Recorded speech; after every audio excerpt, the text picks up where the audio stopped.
Right, Privit. I'm Thomas Wuerthinger. I'm from Oracle Labs. I'm a research director at Oracle Labs. Oracle Labs is a research organization within Oracle. We are actually the successor organization of Sun Labs.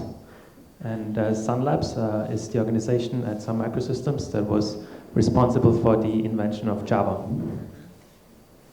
So, I will give a talk today about one VM to rule them all, and I think you will soon hear what I mean by all, or who to rule here. Well, that's our safe harbor statement. We are doing research, and I cannot promise any product release dates or anything like that. Yeah. But so about one language to rule them all. So there have been a lot of people claiming that it's possible that there is one language to rule them all. And if you ask a search engine, what should be the language to rule them all? And let's ask Google that. There is different opinions. If you type this query into Google, there is some people that say JavaScript is the one language to rule them all. Yeah, and I've heard a lot of bad things about JavaScript yesterday, but others like it, so, you know. But there's other opinions. A new trend, it's like Python.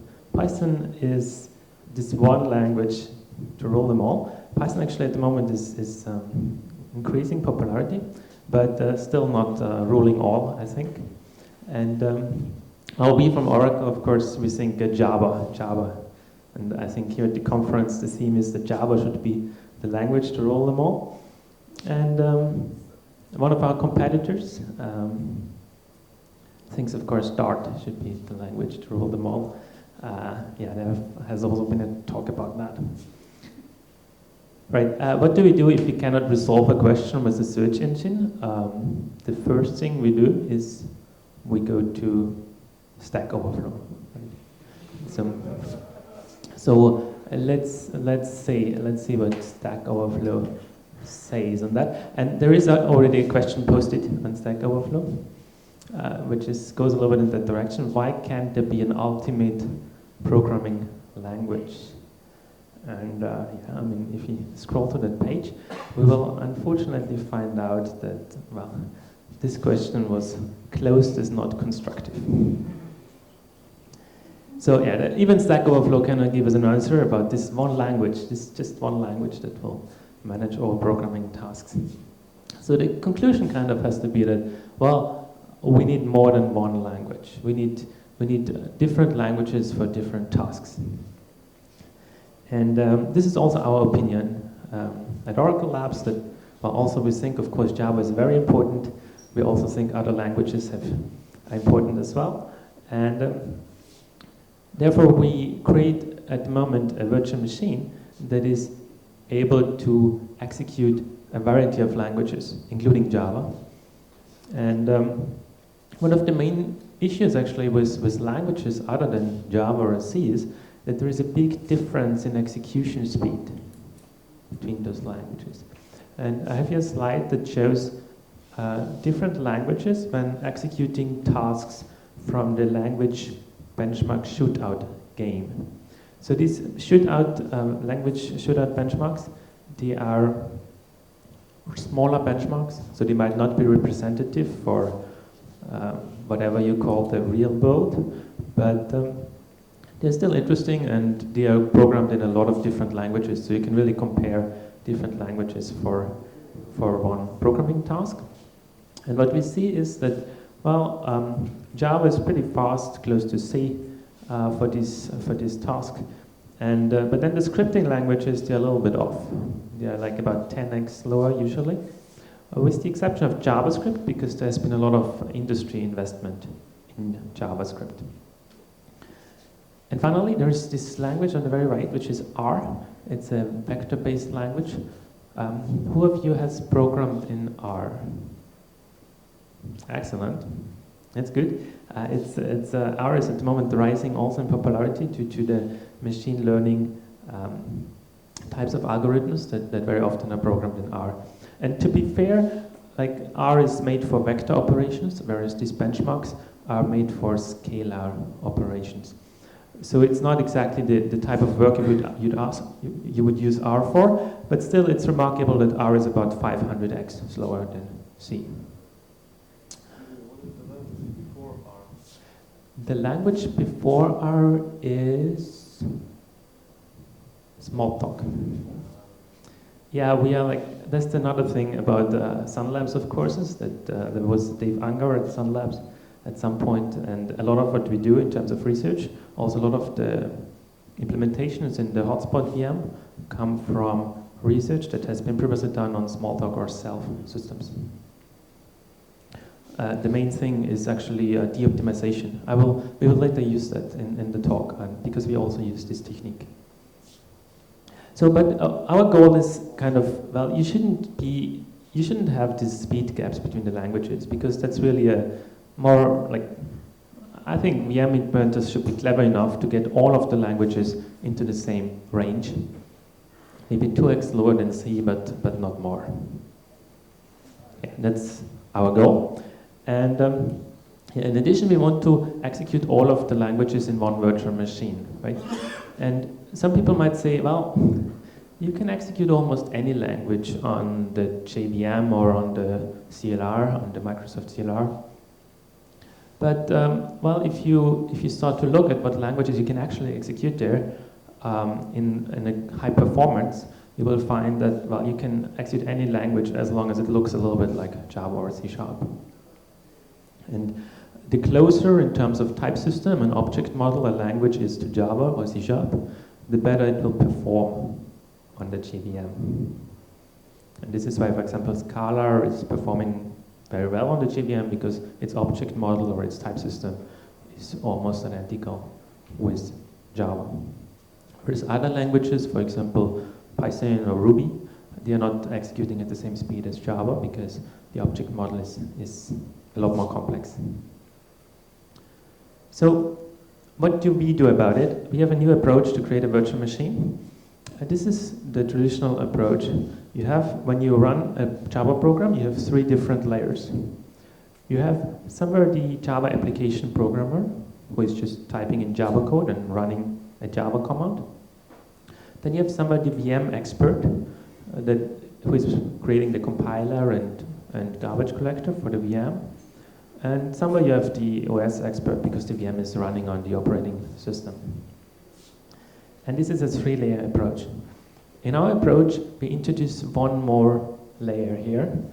So we say we have between the VM expert, who is providing basic virtual machine services like compiler or garbage collector, we have a guest language expert who is providing code that is specific for a guest language runtime, like Ruby or Python or R.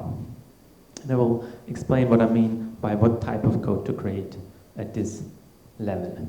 And on top then is the guest language application running like a Python or Ruby application. In our concrete technologies, our VM is a modification of the hotspot VM with the Graal compiler in it. So Graal is a new Java JIT compiler for hotspot. It's written in Java itself, which is a very good proof point that Java is fast enough to do system level type programming. And on top of this Graal compiler, we have the truffle system, which I will explain in a moment. But because I saw it on this previous talk, somebody had on the slide like JEP 243. This is a very important JEP for us.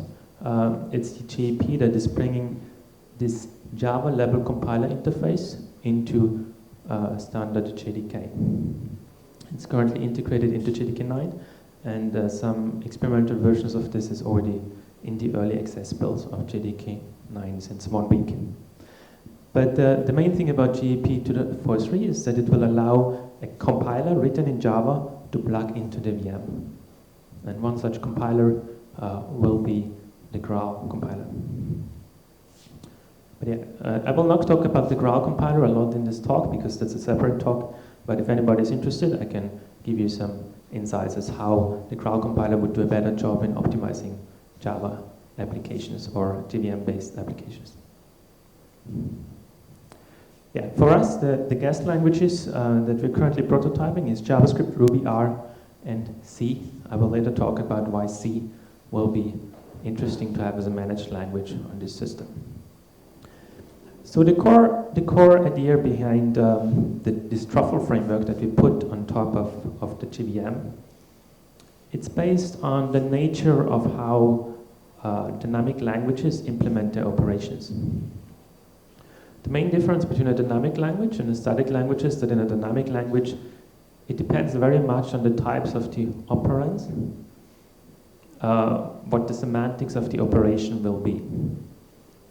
So if I have an A plus B in JavaScript, it depends a lot about what type is A, what type is B, and depending on their types, we will do a completely different operation.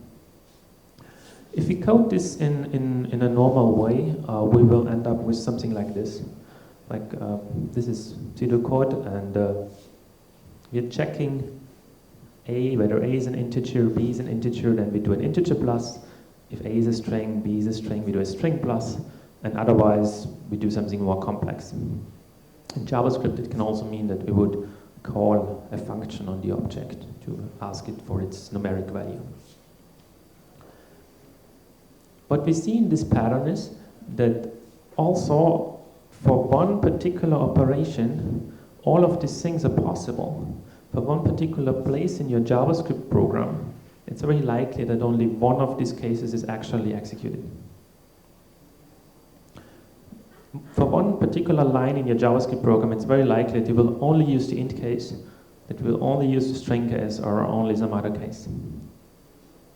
And this is why the first thing we do is we specify these cases more declaratively, so we single out these different cases. And what we then do is we take such an EST interpreter, and the nodes in this EST interpreter are self-specializing. So they will start in an uninitialized state, and if they then get, for example, a double as input, they will specialize to the double case. And they will subsequently try to predict that, or hope at least, that there will be more doubles coming and not a string coming at this place. Right? Or for example, if there's an integer coming, then it would specialize to the int case. The int case can sometimes overflow to the double case because you get into a too large range, then you would go to the double case. But the main idea is that every node in the EST is capturing the nature of its operands. And the nature can be types, nature can also be other more complex things, like length of an array that is an operand or similar values. And the second part of the idea is we will speculate that in the future the same type will come to this place. So this will get us an EST that is specialized, that has information about what types were used at specific places. And we then create compiled code. We do this via so-called partial evaluation. We automatically create compiled code from this EST tree. And this compiled code will only contain the cases that we currently speculate on. But of course, we cannot be sure that our prediction of the future is holding up. This is why we have the ability from the compiled code to de-optimize, to go back to the interpreter form, and in the interpreter re-specialize, and after this re-specialized tree is stabilizing again, we can partially evaluate again and create again compiled code. And this compiled code is very fast, because the main overhead of an EST interpreter is this dispatch between the nodes. It's about calling the execute method on the nodes. This is the main overhead when you write an interpreter. But in this compiled version of the code, we remove this overhead because we create one compiled body with all of the code of these EST interpreters and no dispatch between the nodes. So this is the core idea behind Truffle. And this allows us to specify these individual interpreters for Ruby, R, and Python, and JavaScript on the Java level, as EST interpreters. And the compiler is then able to really capture the profiling feedback for these languages and create optimal code for them. Because one main reason that, that other languages than Java are not executing so well on the JVM is that the JVM's way of collecting profiling feedback, about collecting information about the program, is very much biased towards Java. And something like JavaScript or Ruby, they need a completely different way of collecting this information. But after we do this profiling feedback collection at the interpreter level and this partial evaluation, the resulting compiler graph for Graal looks almost identical to a Java compiler graph. So our whole Graal compiler is a Java compiler, but it also does a very, very good job for Ruby or JavaScript because of this system.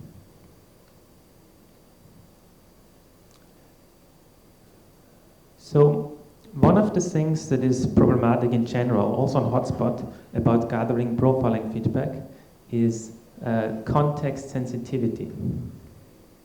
I have here an example program. These are methods, and the arrows indicate method calls.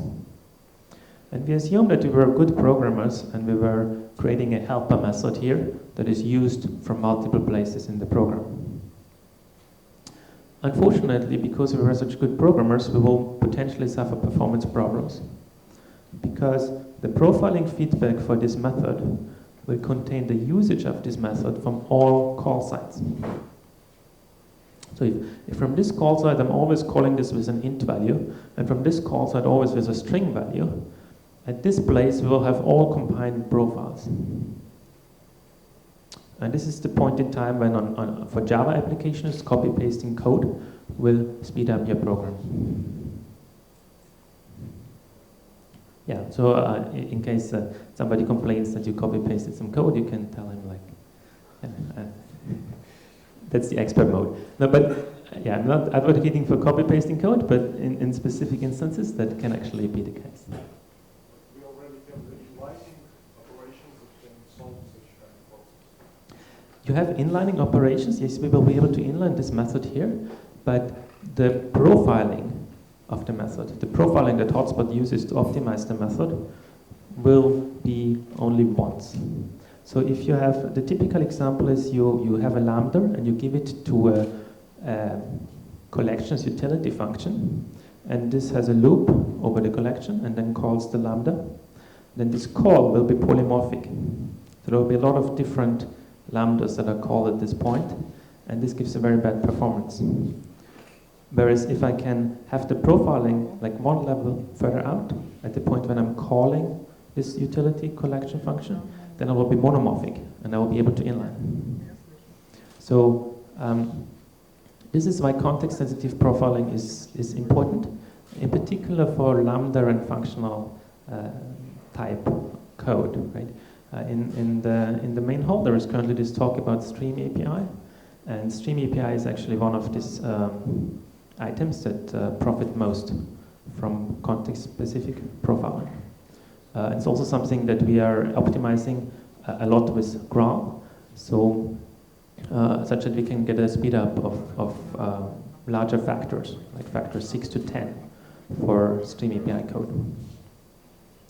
But so in Truffle, for these dynamic languages, this is even more important, because there the profiling feedback is even more important for the performance of the language than with Java.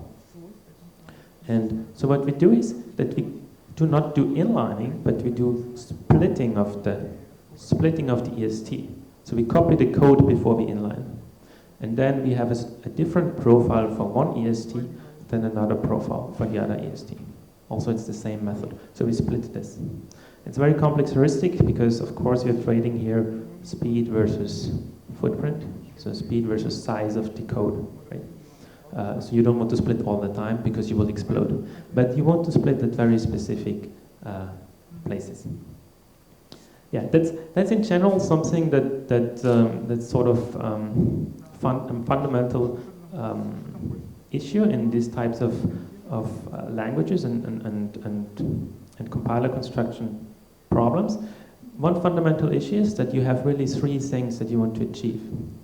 You want to achieve to execute languages with a lot of abstractions, and the abstraction level is getting higher and higher. You want to achieve high performance, and you want to achieve predictability of your performance.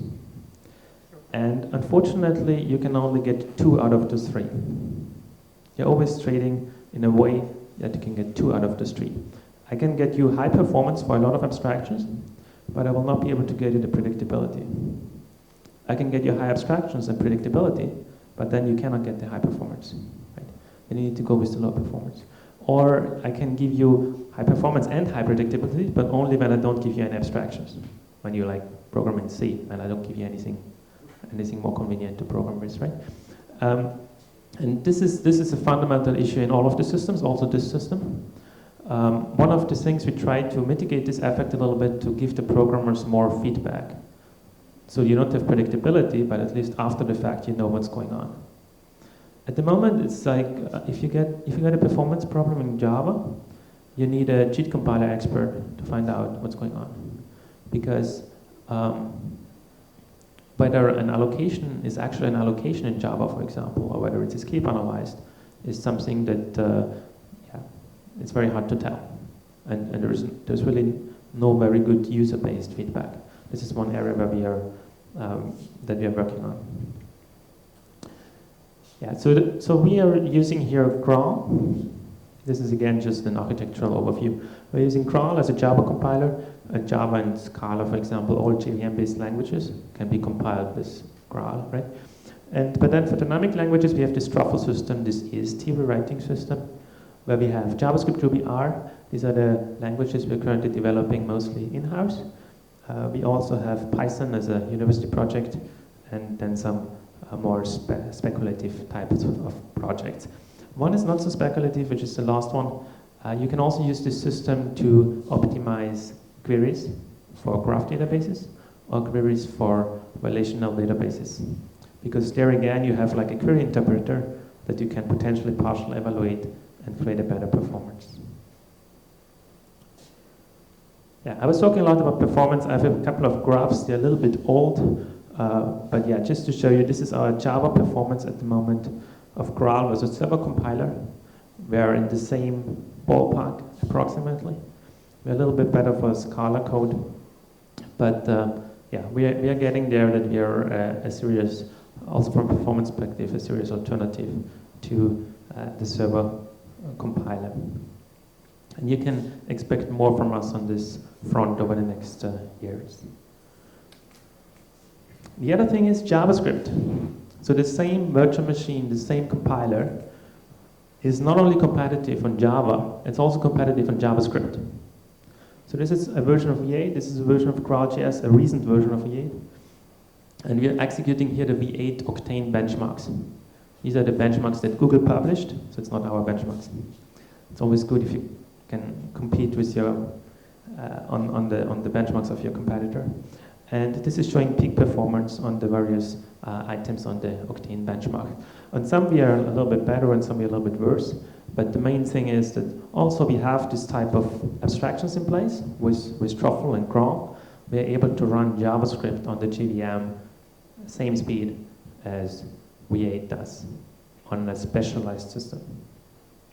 So this is a very, very important result for us. JavaScript is also our hardest competition in terms of dynamic languages.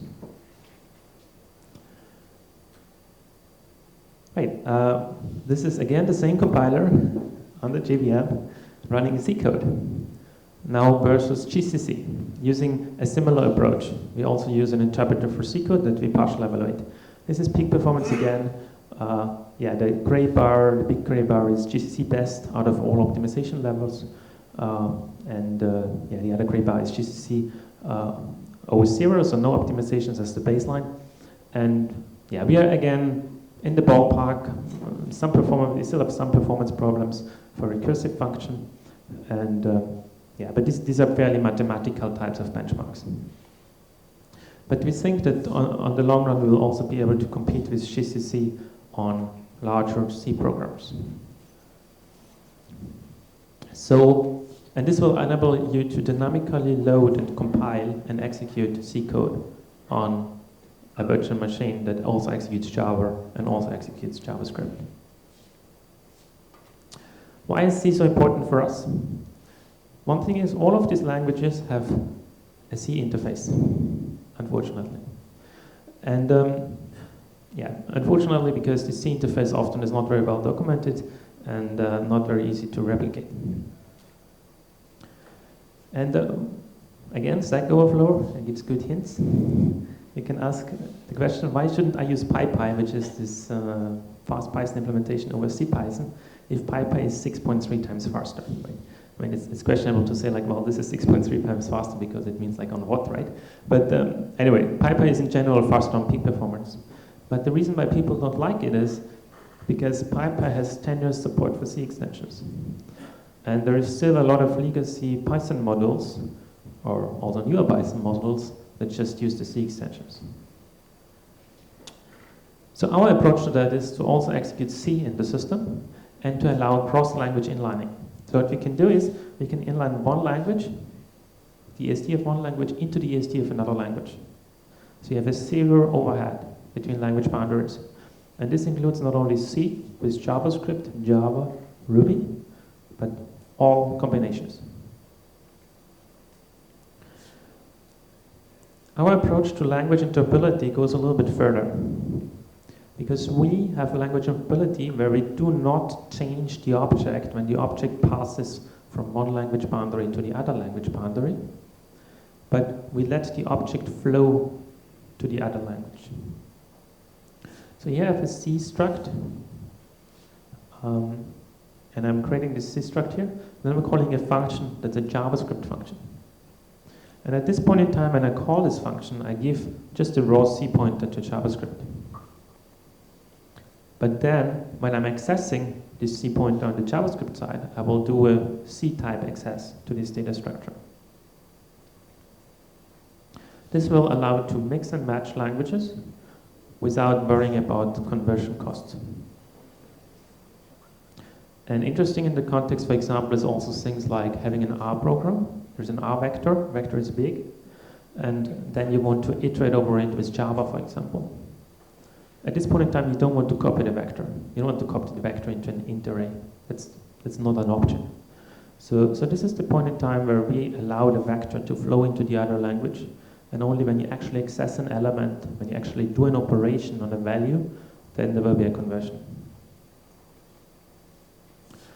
And on the EST level, this looks very similar. Like when you have a read operation, we will ask the read operation, the operand, either we know the operand, but if we don't know the operand, we'll ask the operand for its language, and we'll then ask the operand, like, how do you want to do this operation? Like, what is your equivalent of read?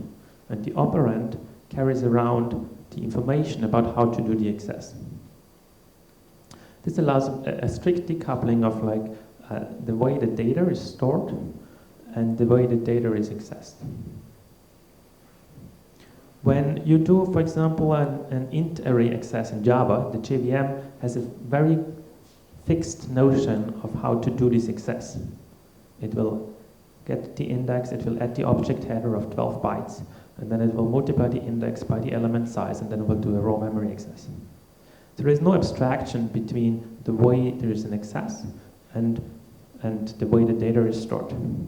In our system, we have this abstraction in place.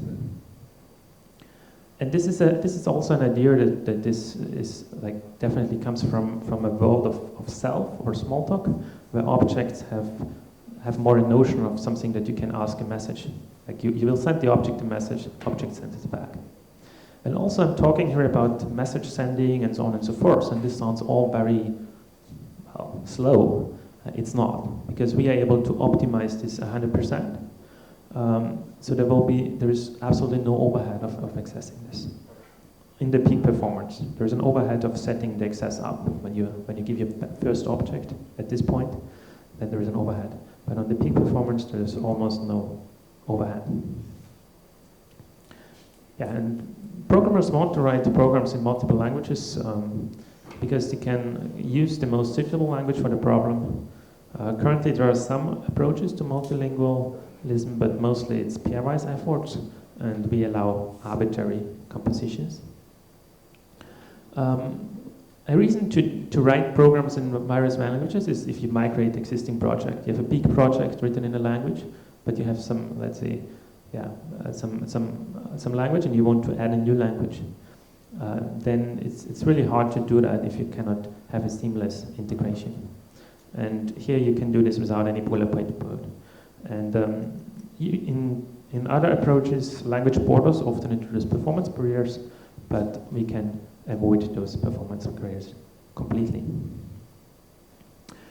I have one benchmark here from Ruby. We do a Ruby implementation. It's part of the JRuby repository on GitHub. It's a Ruby implementation that will run very fast on Graal and Truffle. And this is here an example of an image processing benchmark. And this benchmark is interesting because it has a pure Ruby version of it.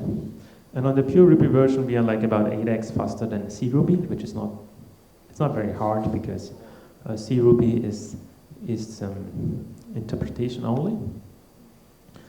But then this Ruby image processing library, people have done the usual thing of like, well, our library is too slow. We were writing in Ruby at the beginning, but now we are replacing the inner loops with C. And so they have a version where they have replaced the inner loops with C, and then this version, if you run it with CRuby, is suddenly 11x faster than the version without the C extensions. But then when you now run this type of code on Graal with Ruby and C, and you can inline across these language boundaries, both directions. Because the C code, for example, sometimes has to access a Ruby field. And this is fairly slow in C code as opposed to in the runtime. But when we do this type of combined execution of Graal and Ruby C, we can run this type of program even faster. And these are a little bit old numbers. I believe at the moment we are also running the pure Ruby version faster than CRuby plus C. We are like doing a lot of work to try to really then avoid the need for people to write part of the programs in C, C++. Yeah, because also for R, for example, this is very common. Like people write an algorithm in R, the academics publish it in R, and then there's a lot of manpower going into translating the R algorithm to C. This is something we would like to avoid. We would like to run R at the same speed as C, and we can actually show that. I mean, for R, for scalar operations, we can have 100x or more speed up, because we are able to inline through these operations and avoid any overhead that's associated with the R language. And the same for Ruby. Because all of these languages have very powerful features, but if you do the correct techniques in terms of compiler construction, you can make them fast. For Ruby, Chris Seaton, who is leading this project in the labs, has some new numbers for a feature in Ruby that's called meta-programming. You can add some meta-programming, like where you trace operations and so on and so forth. And this feature, for example, has on traditional engines a large overhead. But on our engine, we can run the same code with this meta-tracing enabled like 800, 900x faster, because we are able to inline across the boundaries. So some of these additional abstractions or nice features of some of these languages suddenly become very cheap.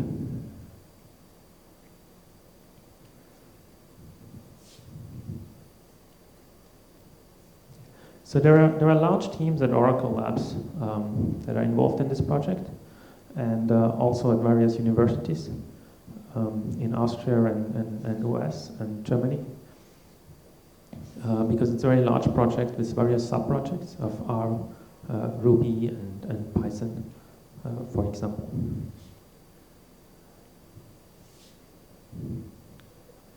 Yeah, so Oracle Labs research teams in Europe are currently, in particular the runtime research teams in Europe, are currently located in Prague, Czech Republic, in Linz, Austria, as well as in Zurich, in Switzerland.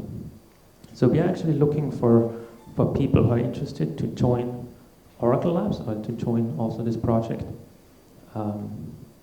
because we need to make this successful, and for this we need talented and dedicated engineers, of course.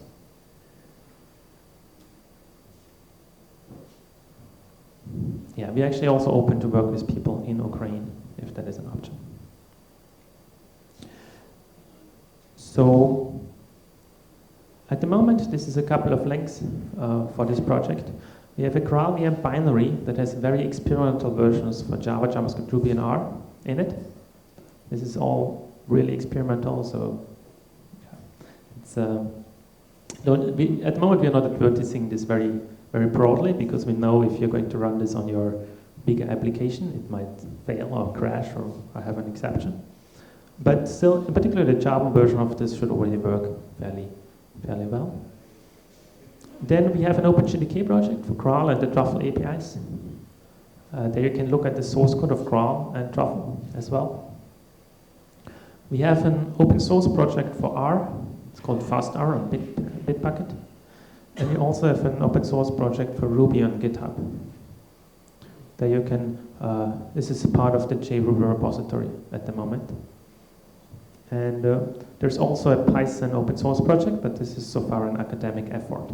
We are not yet sure at what point in time we will add Python as a fully supported language. There are also some smaller projects that are more pet projects on GitHub and the internet. Well, thank you for your attention. I hope you found it interesting, and I'm happy to answer your questions. Thank you.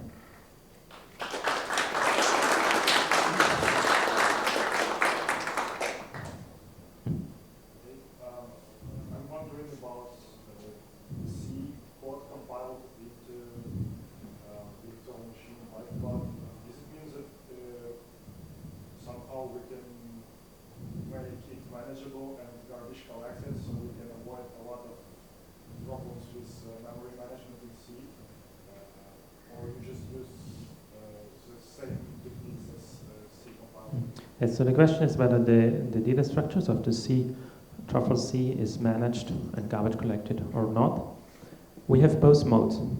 We have the ability to run our Truffle C in an unmanaged mode, where we allocate with normal unmanaged malloc, but we also have a mode where we're fully managed.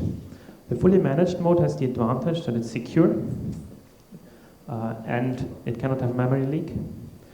It has the disadvantage that it's not that compatible if you're calling a system function, for example, right?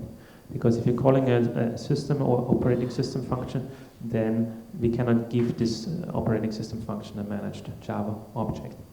But some of the main use cases we are interested in actually want this C to run sandboxed and to run safe. But we are providing both modes.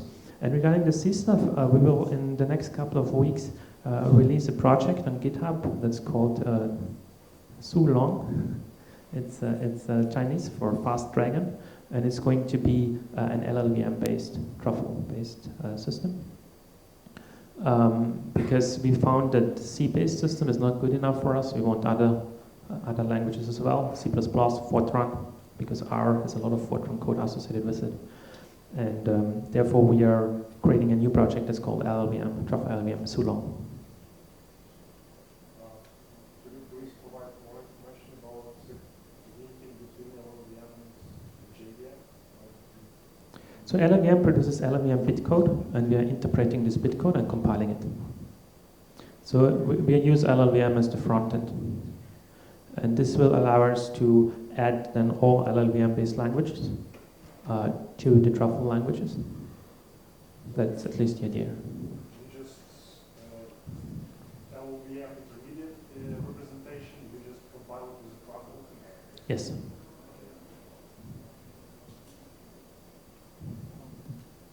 What's the impact on Truffle plus JRuby script ramp-up time? Because as far as I know, Ruby is much faster when we run in plain C, plain Ruby, and find JRuby, but JRuby is much more performance in the long run. What about JRuby plus Truffle? Yes. So JRuby plus Truffle on the JVM has a similar performance characteristic as JRuby without Truffle on the JVM. So it's also a lot slower in startup than CRuby. We have at the moment a research project at labs that we call Substrate VM, where we're running Truffle-based languages, but not on the JVM, but on a smaller, more lightweight type of VM. And there our startup is a lot better, like 10x better, something like that. But this project is still in the early stages, so this will take longer to become available. So that's at the moment our answer to startup that will do this with Substrate VM. But we will still have a lot of deployments where people want to deploy hotspot. But you also have to think about it that in a cloud environment, for example, you will have the JVM running and already running, and you then deploy a new Ruby script. And at this point in time, the startup and warm-up will be a lot better, because you don't need to warm up the CRAL compiler and the Ruby interpreter around it, right? So we assume at the moment that, in particular in a cloud setting, we will have at least the JVM process already running, and then only deploy a new script. And we're working on optimizing this type of behavior. Okay, good. And so it should work like a Groovy server, like we have a pod VM and we just using some Yes. data. Yes. And what about, so you just said that Truffle is in beta state, but I know that the JRuby 9000 has it in beta state. Any plans to use it in production? So any dates when it's recommended to use JRuby plus Truffle in production? Yeah, so this is the type of questions I am not allowed to answer, right? Yeah, I know. I know let's see. Charles told us that it's nice to have this in production. I mean, Charles knows about any plans, so it's better. It might be better for several years. Okay. So the type of stuff I can say is that in JDK 9 there will be JEP 243 integrated. JEP 243 will allow you to run CRAL and Truffle-based languages on a stock JVM. It will allow you to do so with an experimental command line flag. So it will not be a supported command line flag in JDK 9, but it will at least be an experimental command line flag that you can try out.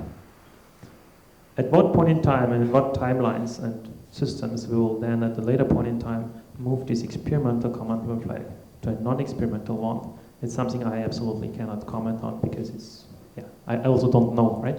But it's for you just an indicator as when we think we are good enough to be tried out as an experimental option. This is when JDK 9 is released, which I believe is in 1 year right now. Last one, Charles works on GNR and how GNR integrates with Truffle. We have our own version of this. Via this Truffle LLVM. So we have our own version of native interoperability via Truffle LLVM, and we also have a version of JNR with CRAL. So we actually have developed this already like for a year. So it's unrelated efforts at the moment. I think at some point they will converge. If I would like to write my own Truffle-based compiler, what should I know as a developer, except for the actual language I choose? Yes. So if the question is how would I as a developer write my own Truffle-based interpreter? So the best thing is to go on GitHub to we have a simple language project on GitHub. We call it simple language because it's a language that demonstrates Truffle features. They also contain a tutorial that we did a couple of weeks ago at the university in Switzerland. There is also some other smaller types of languages out there where you can really get started. And if you don't find anything, just write on the GRAL dev mailing list. We will get you some of the links. There won't be any additional libraries like ASM for No, there is no generation of bytecode, so there is no need for ASM. We do not generate bytecode, but we are, like our Truffle interpreters are written in Java bytecodes, but we do not dynamically generate bytecodes. There was a lot of confusion about this when we first presented this, Because when we said we're not generating Java bytecodes, then people said like, how can you do that? You're outside of Java, like this is voodoo, this is not possible. But it's actually possible via this partial evaluation trick. So the interpreters are written in Java bytecodes.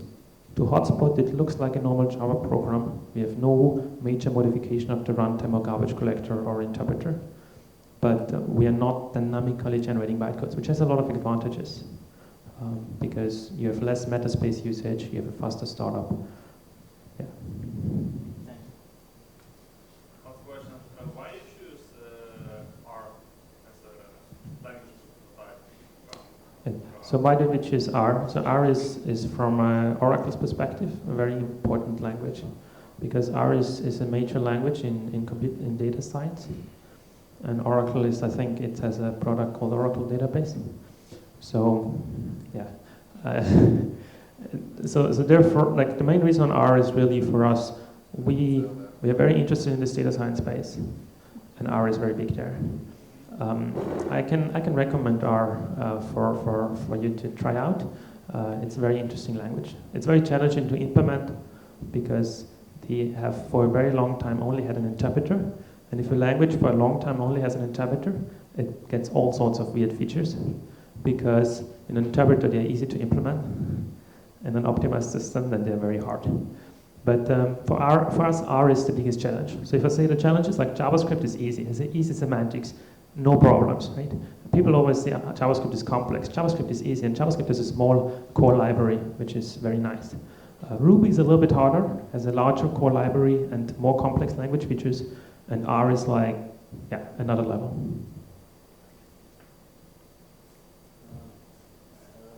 How this kind of approach deal with some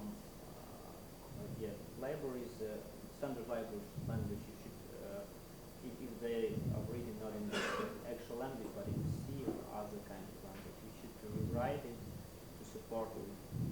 Just can start language itself without that part of unsupported part of the You mean how to deal with native extensions of languages, like C extensions? No, actually, if you implement some language, you need to also support basic library of the language. Yeah, so ideally some languages actually have the core library written in the language itself, which is the best thing.